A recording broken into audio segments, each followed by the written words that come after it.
Le nom en hébreu Shem a pour racine Sham, qui veut dire là-bas. Avoir un nom, c'est tout un programme, un devenir. Je suis là, mais je dois me déployer, devenir ce que je suis pour connaître ce que je suis, vraiment, mon nom véritable. Avant de parler du nom de Dieu, il faudrait s'interroger sur notre nom propre. Qui m'a appelé par ce nom? Nous disions que le propre du Père, c'est d'avoir un nom et de pouvoir le transmettre, de donner son nom à un autre, à son fils ou à sa fille.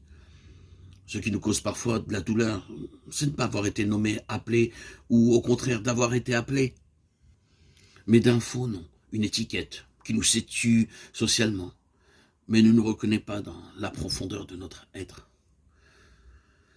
Quand Dieu demande dans le livre de la Genèse de donner un nom aux différents éléments de la création, ce n'est pas pour les étiqueter, les savoir ou les expliquer, c'est pour poser un acte de reconnaissance. En disant le nom d'un être ou d'une chose, j'entre en relation avec lui, avec elle, et il, elle, entre en relation avec moi. Lorsque cet être ou cette chose est absent, en me redisant son nom, quelque chose de la présence m'accompagne.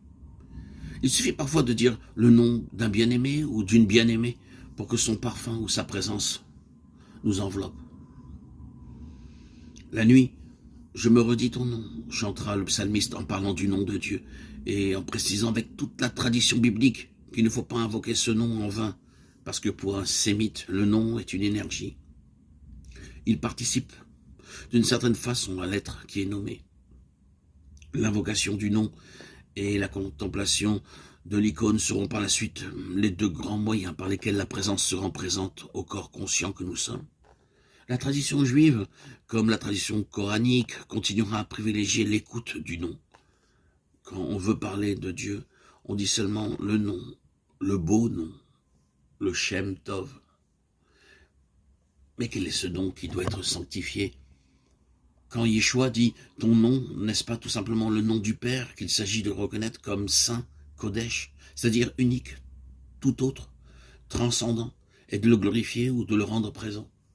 La gloire en hébreu signifiant le poids de la présence, kavod, que soit sanctifié ton nom, voudrait dire alors que ta paternité ineffable soit reconnue. L'Évangile nous précisera que la mission de l'enseigneur, c'est de révéler ce nom et d'incarner et de glorifier sa présence. Le nom du Père récapitule-t-il pour Yeshua tous les noms divins? Car si on médite le texte biblique, on perçoit très vite que le Dieu un a une multitude de noms. Ô toi, l'au-delà de tout, tu as tous les noms, et aucun nom ne peut te nommer. Tu es innommable, dira Grégoire de Nazianz, faisant subtilement sentir la proximité, ô toi, et l'altérité transcendante, l'au-delà de tout, de la sainte présence une et innombrable.